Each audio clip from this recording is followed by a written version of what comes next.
So hello everyone, welcome to my channel CS Legal World, and today we are doing chapter number 9 DPA ka drafting and pleading appearances ka chapter number 9, which is pleading. So we are doing the second part of the video. Whoever haven't seen the first part can see it in that video. I have mentioned the 4 rules of pleadings, which is this one, 4 fundamental rules of pleading. So today we are starting with pleading civil में क्या होता है. So basically let's understand this one. So basically we all know pleading civil भी होता है, pleading criminal भी होता है.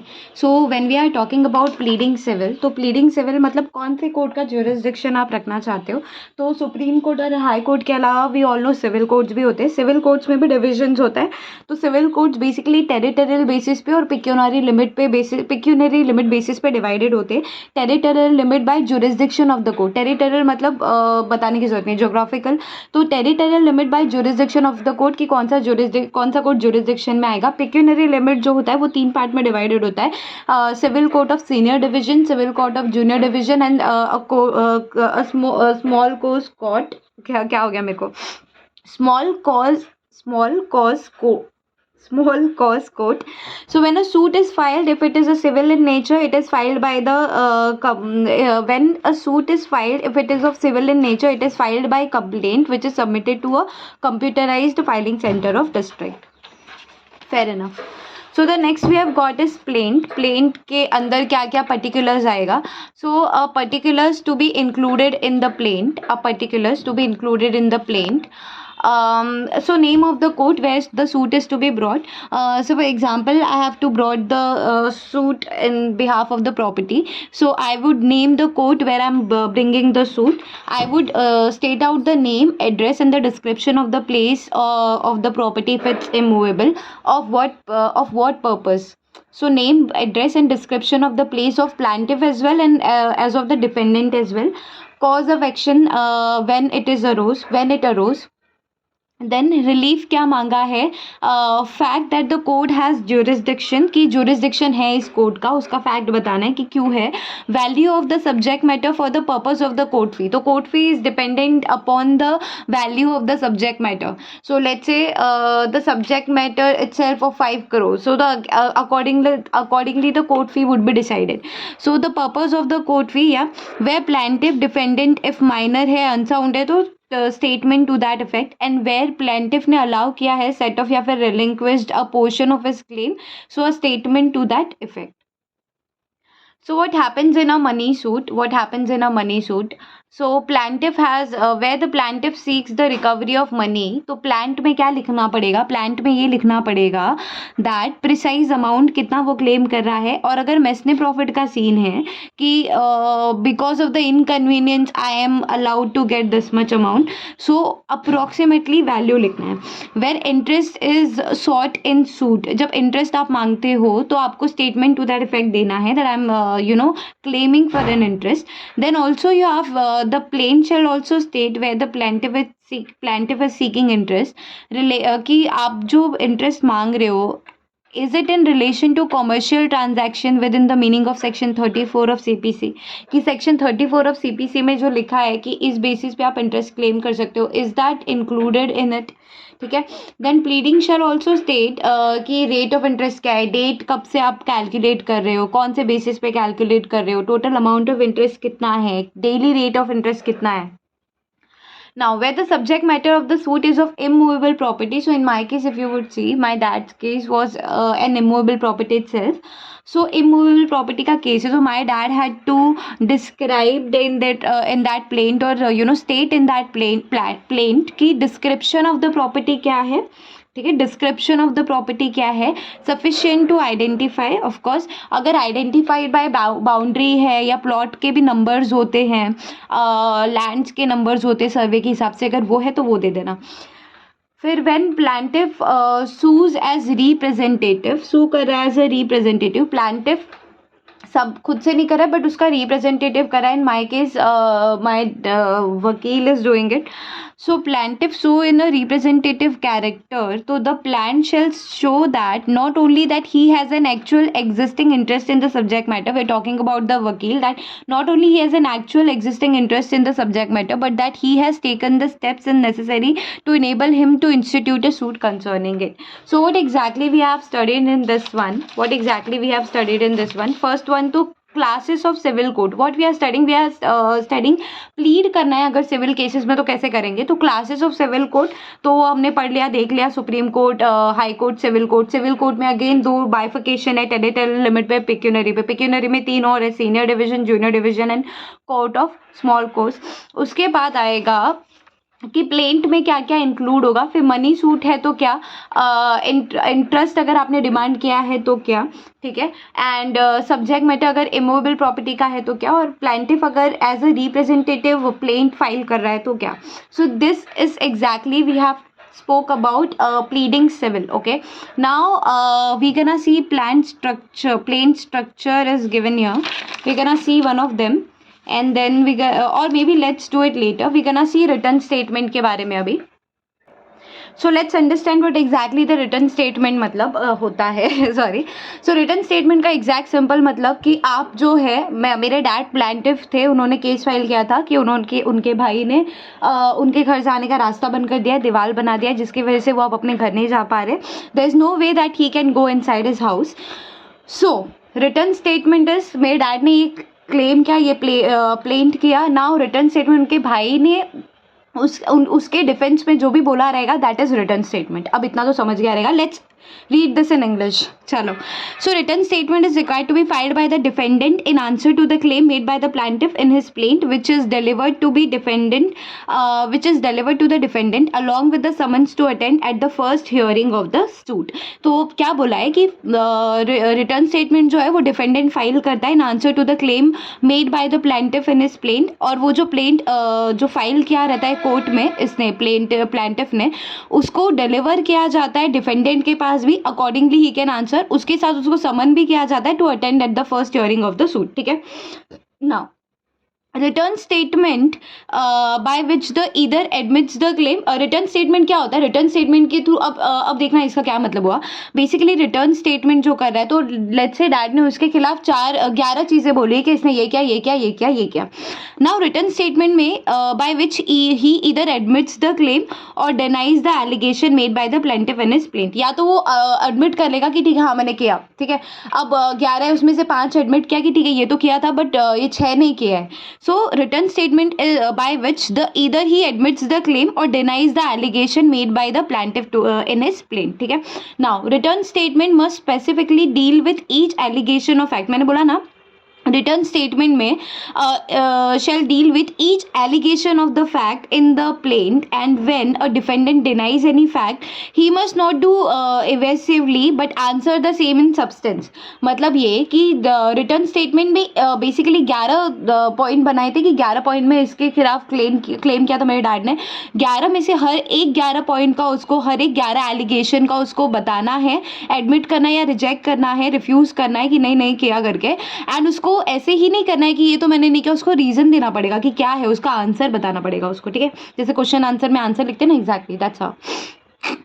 So before proceeding to draft a written statement, it is always necessary for a pleader to examine the plaint very carefully and to see whether all the particulars are given in it and whether the whole information that he requires for fully understanding the claim for drawing the defence is available और not. क्या बोला मैंने कि जो मेरे dad का brother है वो क्या देखेगा बिफोर मतलब वो रिटर्न स्टेटमेंट के बनाने के पहले ये देखेगा कि जो भी नेसेसरी है for pleader to examine the plaint very carefully and to see whether all particulars, मतलब सारे पर्टिकुलर्स जो मुझे अपने डिफेंस स्टेटमेंट बनाने के लिए चाहिए वो है या नहीं है, इसके अंदर होल इन्फॉर्मेशन है या नहीं है, to drawing of the defence whether that's available और नॉट. ये ब्रदर चेक करेगा मेरे डैड का. फिर if any particulars are wanting, if any particulars are wanting, he should apply that the plaintiff be required to furnish them before the defendant files his return statement. क्या बोला? If any particulars are wanting, कुछ भी उसको चाहिए, he should apply that the plaintiff be required to, वो बोलेगा कि apply करेगा कि plaintiff को ये चीज़ के बारे में इन्फॉर्मेशन देना पड़ेगा before the defendant files, before वो अपना रिटर्न, मतलब रिटर्न स्टेटमेंट फाइल करने के पहले, अभी वो अपना रिटर्न स्टेटमेंट फाइल नहीं कर रहा है, लेकिन अपना रिटर्न स्टेटमेंट फाइल करने के लिए उसको कुछ पर्टिकुलर्स चाहिए, तो वो कोर्ट को बोलेगा कि ये इन्फॉर्मेशन मुझे चाहिए, कोर्ट उसको वो information दिलाएगी. So if he cannot make a proper defense without going through such particulars and or such document referred to in plain, and that the defendant is not in possession of such copies or the copies do not serve the required purpose, the defendant should call upon the plaintiff to grant him inspection of them and to permit him to take copies if necessary. ठीक है. If he thinks, again देखना, if he thinks that any allegation, वापस से देखने की कोशिश करना, if he thinks that any allegation in the plaint are embarrassing or scandalous, he should apply to have it struck out so that he may not be required to plead those allegations. उसको लग रहा है कि कोई allegation जो है वो embarrassing है, ऐसा मतलब ऐसा डिफेमेशन है या कुछ ऐसा एम्बैरसिंग है, स्कैंडलस है, तो वो अप्लाई करेगा to have it struck out, निकाल दो उसको, और उसको फिर उसमें प्लीड करने की ज़रूरत नहीं पड़ेगी, वो स्ट्रक आउट करना है कि नहीं वो कोर्ट देखेगा. ठीक है. Now several defendants they may file a joint offence. अगर सेवरल डिफेंडेंट है, तो मेरे केस में मेरे डैड ने प्लेन फाइल किया था against his brother and his elder son, तो जॉइंट डिफेंडेंट हो गए. सेवरल डिफेंडेंट अगर है, सो दे में फाइल अ जॉइंट डिफेंस. अब उनको जो डिफेंस करना है वो जॉइंट डिफेंस करेंगे, अलग से नहीं करेंगे, if they have the same defence to the claim. ठीक है. So if their defence are different, they should file separate return statement. अगर डिफेंस अलग अलग है दोनों का, तो वो लोग सेपरेट रिटर्न स्टेटमेंट फाइल कर सकते हैं. If the defence are not only different but also conflicting also, then it is not proper for the same pleader to file the different return statement. ठीक है. For instances, if two defendants execute of a bond are sued on the bond and they please one of the satisfaction, they can file a joint return statement. ठीक है. If the plaintiff claim limitation from the date of certain acknowledgement made by the one defendant and contends that the acknowledgement saves limitation against the other also, so the defendant may also file separate return statement. ठीक है. In a suit on mortgage deed executed by a Hindu father, क्या बोला? In a suit on mortgage deed executed by a Hindu father to which the sons are also made parties on the ground that the mortgage was for a legal necessity, if the sons want to deny the legal necessity, they should not only file a separate defense from their fathers but also preferably engage in separate pleader. समझ में आया क्या? सो ऐसे मेरे dad ने file किया था उनके भाई और उनके एल्डर सन के खिलाफ, तो उनका एल्डर सन चाहता तो अलग से रिटर्न स्टेटमेंट फाइल कर सकता था कि मुझे इसमें मत घसीट, तो मेरा कुछ लेना देना नहीं है, बट ऐसा कुछ हुआ नहीं. सो फिर है formal portion of writing statement. अब ये क्या है? Return statement. ये क्या है देखना, formal portion of return statement. इसके बारे में क्या बोला है देखना, कि जो रिटर्न स्टेटमेंट है फॉर्मल, अच्छा ये इसके पॉइंटर्स है अभी कुछ, कि रिटर्न स्टेटमेंट आप कैसे बनाओगे, तो उसके बारे में कुछ दिया हुआ है, that we have to check. उसके बाद how to draft return statement है, वो हमको पढ़ना है. फिर हम ड्राफ्ट जो है वो बाद में ही करेंगे ऑफ कोर्स, ये ड्राफ्टिंग वाला सारा प्लेंट और रिटर्न स्टेटमेंट ये सब बाद में ही ड्राफ्टिंग कराऊंगी. पहले हम जो थ्योरी वाला पोर्शन है ना, we can read it because अभी कुछ 5-6 टॉपिक्स बाकी है and I don't want to delay it to the third part. So formal portion of return statement में क्या लिखा है देखना, कि जो रिटर्न स्टेटमेंट है, तो देखना यहाँ पर क्या बोला है. सबसे पहले कि रिटर्न स्टेटमेंट में जो प्लेंट में हेडिंग होगी ना, वही सेम हेडिंग रिटर्न स्टेटमेंट में होगी. First point. सेकंड, अगर बहुत सारे डिपेंडेंट हैं तो आप लिख सकते हो दैट रोशनी वर्सेस मतलब मेरे डैड का केस ले लो, Ramesh Chandra versus Suresh Chandra Tripathi and another, और एक है तो अनदर. अब मेरे डैड के केस में तो अनदर ही आएगा क्योंकि रोशनी था, रमेश चंद्र थे versus Suresh Chandra and his son, elder son Deepak Dharmesh, whatever his name is. So in the given case over here हम लोग अनदर बोलेंगे. अदर्स कब बोलते हैं? अगर उनके छोटे बेटे को भी ले लेते हैं. तो Ramesh Chandra Tripathi versus Suresh Chandra Tripathi and others, क्योंकि दो बेटे दीपक एंड सर्वेश. ठीक है, इतना समझ में आया. तो अदर्स लेते थे, एक ही है तो अनदर लेंगे. ठीक है, सो एक ये पॉइंट दिया है. सेकेंड एक और पॉइंट दिया है जो मैं अभी पढ़ लूँ फिर समझाती हूँ. After the name of the parties and before the actual statement. जब आपने पार्टीज का नाम लिख लिया और जब आपका एक्चुअल स्टेटमेंट चालू हो रहा है, उसके बीच में आपको एक लाइन ऐड करनी है, return statement on behalf of. दिख रहा है ये, return statement on behalf of the defendant. अब ये मैं आपको दिखा देती हूँ, वरना आप बोलोगे मैम आपने दिखाया नहीं, आप तो बस ऐसे ही बोलते हो. यहाँ पर देखना, चलो जल्दी करो.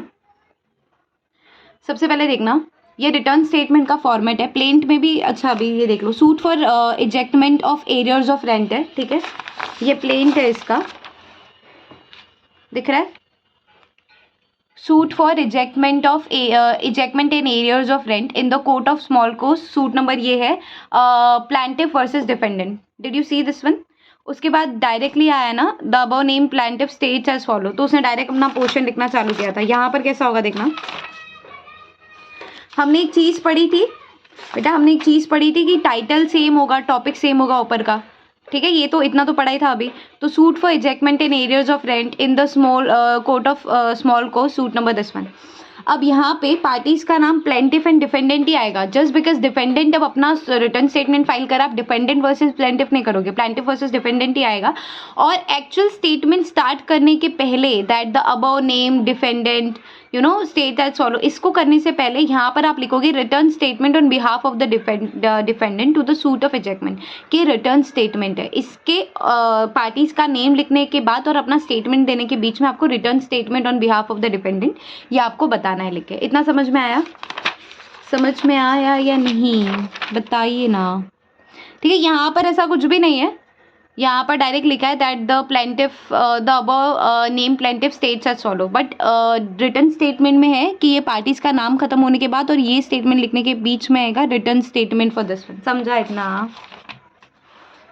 ठीक है, फिर है बॉडी ऑफ रिटर्न स्टेटमेंट. चलो इसको पढ़ते हैं. सो let's understand body of return statement में क्या आएगा. So firstly it says that body of return statement में, जो बॉडी ऑफ रिटर्न स्टेटमेंट है उसमें जो भी वो मेरे डैड का भाई वो जो भी डिफेंस लिखेगा ना, तो या तो वो ट्रेवर्स में लिखेगा, या तो वो कन्फेशन या अवॉइडेंस देगा, या तो वो ऑब्जेक्शन करेगा on the point of law. क्या बोला मैंने? ट्रेवर्स मतलब वो टोटली डिनाई करेगा वो प्लान को कि नहीं मैं, उन्होंने दीवार बनाई थी ना मेरे घर के सामने, तो बोलेंगे नहीं हमने तो कोई दीवार बनाई ही नहीं है. ये हो गया टोटली डिनाइज द प्लान. ठीक है, फिर अ कन्फेशन एंड अवॉइडेंस की कन्फेशन क्या कि हाँ बनाई तो है लेकिन this is a confession and avoidance और अ स्पेशल डिफेंस. फिर या तो वो ऑब्जेक्शन देंगे in the point of law. अब वो in the point of law क्या क्या बोल सकते हैं देखना, दैट द प्लान डिस्क्लोज ही नहीं कर रहा है कॉज ऑफ एक्शन. अरे कॉज ऑफ एक्शन तो बताओ, प्लीडिंग में तो कॉज ऑफ एक्शन ही होता है ना, प्लेन से तो मुझे पता ही नहीं चल रहा है कॉज ऑफ एक्शन क्या है, ये उन्होंने कहा. ठीक है, या तो फिर वो डिले करने के लिए सूट को वो बोलेंगे दैट द ट्रायल सोल्यूशन नहीं delays the trial suit on the merit. इसमें क्या है बेटा देखना, delays the trial suit on the merit on the basis of what, कि आपने तो सूट प्रॉपरली फ्रेम ही नहीं किया हुआ है. Delays the trial suit on merit, तो आपने तो प्रॉपरली सूट को फ्रेम ही नहीं किया हुआ है, ये बोल सकता है वो. फिर next point, defects in joinder of parties, कि भाई जॉइंडर ऑफ पार्टीज में प्रॉब्लम है, पार्टीज के जॉइंडर में डिफेक्ट है. ठीक है, other defect in the suit that if not remove the case can not be decided. तो मतलब वो सूट का कोई भी डिफेक्ट निकालने की कोशिश करेगा कि इस केस में, जैसे कि लेट्स से सेक्शन 235 में आपको केस आप फाइल कर सकते हो. ठीक है, फॉर पर्टिकुलर रीजन उसमें जो भी प्रोविजन दिया रहेगा, आप फाइल कर रहे हो 240 के हिसाब से, चलेगा क्या? नहीं. तो वो कोई भी डिफेक्ट्स निकालने की कोशिश करेगा that if that defect is not remove the case can not be decided. ठीक है, अच्छा वो जो ये वाले डिफेक्ट दे रहा है ना in objection of point of law, इसको बोलते हैं dilatory pleas other than those which goes to the root of the case. मतलब ऐसे कॉज ऑफ ऐसे प्लीज होते हैं जो कि एकदम केस की तह में जाके फिर जवाब देते हैं, राइट जवाब देते हैं. दैट इज उनको बोलते हैं please in bar. And preparatory please बोलते हैं उनको, क्या बोलते हैं? प्रेम्पटरी ना, हाँ प्रेम्पटरी प्लीज. डायलेटरी प्लीज किसको बोलते हैं? जब आप ऑब्जेक्शन निकाल रहे हो ऑन पॉइंट ऑफ लॉ. ठीक है, दैट इज डायरेक्टरी प्लीज. जब आप जो अलग प्लीज होते हैं, जैसे कि जो रूट ऑफ द केस में जाते हैं, उनको हम बोलते हैं या तो प्लीज इन बार बोलेंगे या तो फिर क्या बोलेंगे बेटा, प्रेम्पटरी please. So those pleas goes to the root of the cause. ठीक है. Some dilatory pleas are not permitted in the pleadings but must be done separate proceedings. क्या बोला कि कुछ कुछ dilatory pleas को ना हम लोग permit ही नहीं करते कि वो pleadings में आ सकते हैं, but वो लोग को अलग से फाइल करना पड़ेगा. Other comes under written statement as preliminary objection. बाकी कोई भी objection है तेरा other than an objection of point of law, जो भी तेरा objection है वो preliminary objection करके written statement to फाइल कर ले, कोई दिक्कत नहीं है. उसके बाद एक और पॉइंट बोला है that defendant can not take any forms of defence. Can है भाई, that defendant can take any form of defence. Defendant के पास ऑप्शन है 1000 तरह का डिफेंस ले ले, भले वो इनकन्सिस्टेंट भी हो, बट ऑब्वियसली कोर्ट मतलब टेनेबल नहीं होगा. अगर कुछ भी होगा तो कोर्ट देखता है वो, बट उसके पास पावर है. Defendant can take any forms of defence, can take any number of defence for same action. एक एक्शन के लिए वो 1000 तरह के डिफेंस ले सकता है. He can claim that suit is barred by limitation. वो ये भी तो ऑप्शन दे सकता है ना, suit is barred by limitation. इसको पैसे देने थे 3 साल हो गए, 3 साल के बाद तो इसको लिमिटेशन एक्ट में बोला है 3 साल के बाद ये नहीं आ सकता. अब कैसे आया ये सूट तो बार्ड बाय लिमिटेशन है ना. फिर उसके बाद he can take different defence also इधर जॉइंटली या फिर ऑल्टरनेटिवली. वो डिफरेंट डिफेंस भी ले सकता है. जॉइंटली मतलब क्या, वही डैड का भाई जो है वो अपनी वाइफ के साथ मिलकर जॉइंटली कर सकता है या फिर ऑल्टरनेटिवली कर सकता है. ठीक है. Even if such defense are inconsistent, as I said, all defense permissible should be taken at first instance.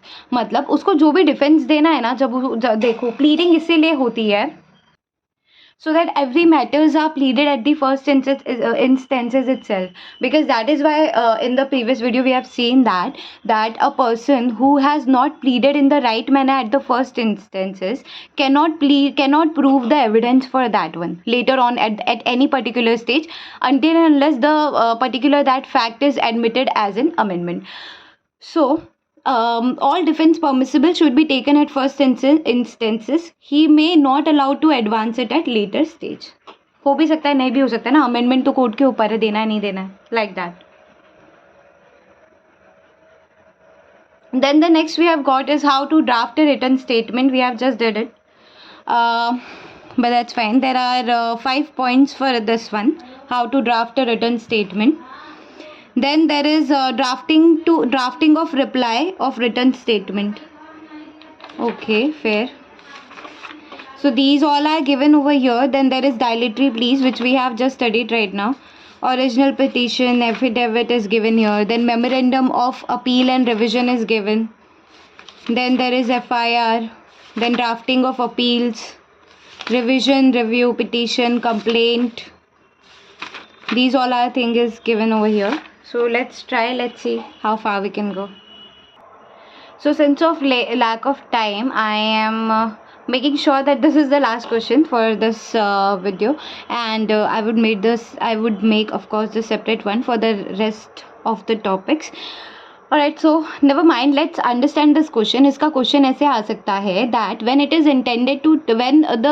defendant has intended to take several defense in the same written statement, एक written statement में उसको several defense देना है, so कि उसको denials भी करना है, उसको dilatory pleas भी देना, उसको objection of laws भी करना है, ठीक है, उसको कुछ अलग स्पेशल डिफेंस देना है. तो एक ही डिफेंस में, अगर एक ही रिटन स्टेटमेंट में उसको डिफरेंट काइंड ऑफ डिफेंसेस देने हैं, then the different kind of defence should be separately written first of all, and it is convenient to adopt the following order for the several please. कि इस order पे आप जाओ, पहले denials दो, फिर डायलेटरी प्लीज दो, फिर objections to the point of law दो. So let's understand what exactly denial has to say here. So let's understand that a defendant is said to take the defense of denial when he totally or categorically denies the allegations contained in the plaint. It is called traverse. हमने पहले भी पढ़ा था यहाँ पर, if you can see this one, हमने यहाँ पर भी पढ़ा था. ट्रेवर्स का मतलब कि वो टोटली डिनाई कर रहा है प्लेंट को, वो मान ही नहीं रहा है.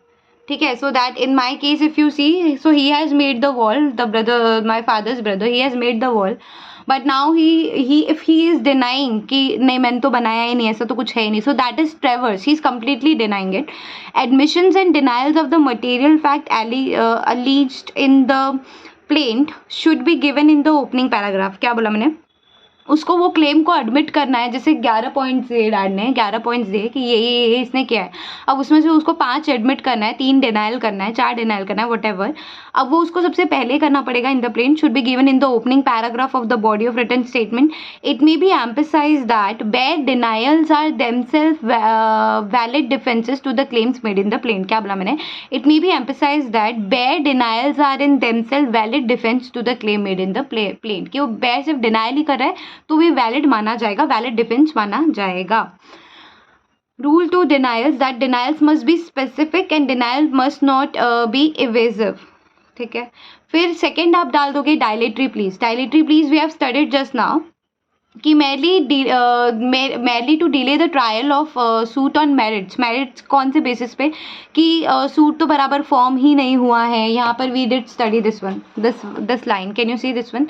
Delay the trial suit on merits, की सूट प्रॉपरली फ्रेम नहीं हुआ है, defect in joinder of parties है, other defect because of which if that is not removed the case cannot be decided. So these are called dilatory pleas. So dilatory pleas, here we can see that pleas which are merely for the delay of the trial of a suit on merits, so have been characterized as dilatory pleas. They simply raise formal objection to the proceedings and do not give any substantial reply to the merits of the case. Example, pleas that the court fee paid by the plaintiff is not sufficient. अब dilatory pleas, अभी for example my dad has pleaded that you know that he has made the wall and fact of the case he has given that this is the description of the place, this is the everything like that. ठीक है. What he is saying, he is not replying to the fact that that why he has made it, or he is not denying it, he is not even admitting it, but he is saying that he is pleading to the court that court fee paid by the plaintiff is not sufficient. ठीक है. he is completely मतलब focusing on the different structure only, that court fee is not sufficient, so this case cannot go further. So like that, dilatory please. Objection to the point of law. So for example, defendant means to say that even if the allegations of fact made in the plaint be supposed to be correct, still the legal inferences which the plaintiff claims to draw is in his favor from those fact is not permissible. कि 240 section में आपको apply करना है, आप 250 में कर रहे हो तो नहीं चलने वाला. Objection to the point of law. Then there are special defences. Let's understand what exactly do we have to understand with that one. So special defenses, confession and avoidance. Special defense is more appropriately called the plea of confession and avoidance. It is a plea whereby the defendant admit the allegation made in the plaint but seeks to destroy their effect by alleging affirmatively certain facts of his own, showing some justification or excuse of the matter charged against him, or some discharge or release from it. I'll give you the example for this one. Special defense. So father's brothers has admitted the special defense. What he has done is, so my dad claimed that so he has made the wall and I can't go to my home. So defendant, what he did say, he admit the allegation, yes I have made it, okay, in the plaint, but seeks to destroy the effect by alleging affirmatively certain fact of his own, that I've made it because this is my what do we call it as, this is my land. Unfortunately, fortunately, whatever, it is not his land. The land is on 17 people's name. It is like in the village we just do the batwara and all just like that, right, without doing it from the court.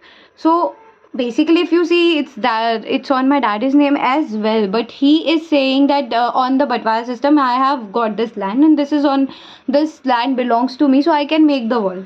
But if you can see in TOPA, we all know that a person cannot even for the matter being, if even if his land doesn't matter, a person cannot prevent any person to go to his own house.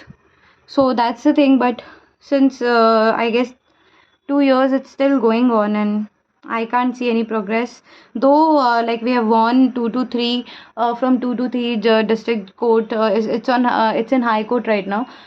We have won 2 cases, but still it's going. So what can we say in that? doesn't matter. Set off and counter claim. Set off and counter claim क्या होता है देखना. According to this counter claimed against the plaintiff arising out of transaction, ठीक है, where the plaintiff sues a defendant for the recovery of money, the defendant can defend that suit and he can claim a set off in respect of any claim of his own. So set off and counter claim मतलब कि the plaintiff has claimed that defendant has to give me 5 lakh. Defendant in the response saying that the plaintiff has to give me 4,98,000, so let's set this off and 2,000 extra I'll give to him. So that is set off and counter claiming is. So counter claim a claim by way of a set off is allowed in the following condition. कौन से condition में allowed है? That the sum claimed must be a certain sum of money, it must be legally recoverable. मतलब ऐसा नहीं होना चाहिए barred by limitation act है. तो let's say for example, so a plaintiff has made the case on defendant stating that the defendant has to give me 5 lakh. Defendant is giving a counter claim that the plaintiff has to give me 4,98,000, but the 3 years already has been passed and now the limitation, as per the limitation act, defendant cannot legally initiate the case against him. So this second line is for that only, that sum claimed must be a certain sum of money, it must be legally recoverable. अब वो limit bar, the defendant is barred by limitation ना, so how can he legally recover that? So now he cannot do the set off of those claims which is barred by limitation. It must be recoverable by the defendant, it must be recoverable from the plaintiff. Sum claimed by the defendant must not exceed the pecuniary limit of the jurisdiction of the court as well. Okay, both parties must fill the same character as they fill in plaintiff suit. Set off may be of two kind, legal set off हो सकता है, equitable set off हो सकता है. So etymologically, the counter claim is the claim made by the defendant against the averments made by the plaintiff in his plaint. So counter claim मतलब 5 lakh दोनों का हो रहा है. Set off मतलब कुछ बच रहा है वैसा. Counter claim must be treated as a plaint, ठीक है. अच्छा, okay, very nice. Counter claim must be treated as a plaint and not a written statement. So all admissions and denials of fact alleged, So all admissions and denials of fact alleged in the all admissions and denial of fact alleged in the plaint should be recorded in the first part of the written statement and before any other pleas are written. इनका बोलने का मतलब है कि सबसे पहले आप denials admission जो है आपके वो लिख दो, फिर आप डायलेटरी प्लीज लिख देना कुछ है तो, फिर आप ऑब्जेक्शन ऑफ लॉ पे आना, फिर आप स्पेशल के डिफेंस देना अपना. स्पेशल डिफेंस कौन सा बताया था? आई जस्ट सेड यू कि एडमिट तो कर रहा है लेकिन वो डिस्ट्रॉय कर रहा है उसका इफेक्ट, ठीक है. Set off and counter claim रहेगा तो वो लास्ट में आएगा. And this is how we are done with how to draft a written statement. So the next is how to drafting of reply of written statement. We're gonna do in the next series of it. All right, bye for now.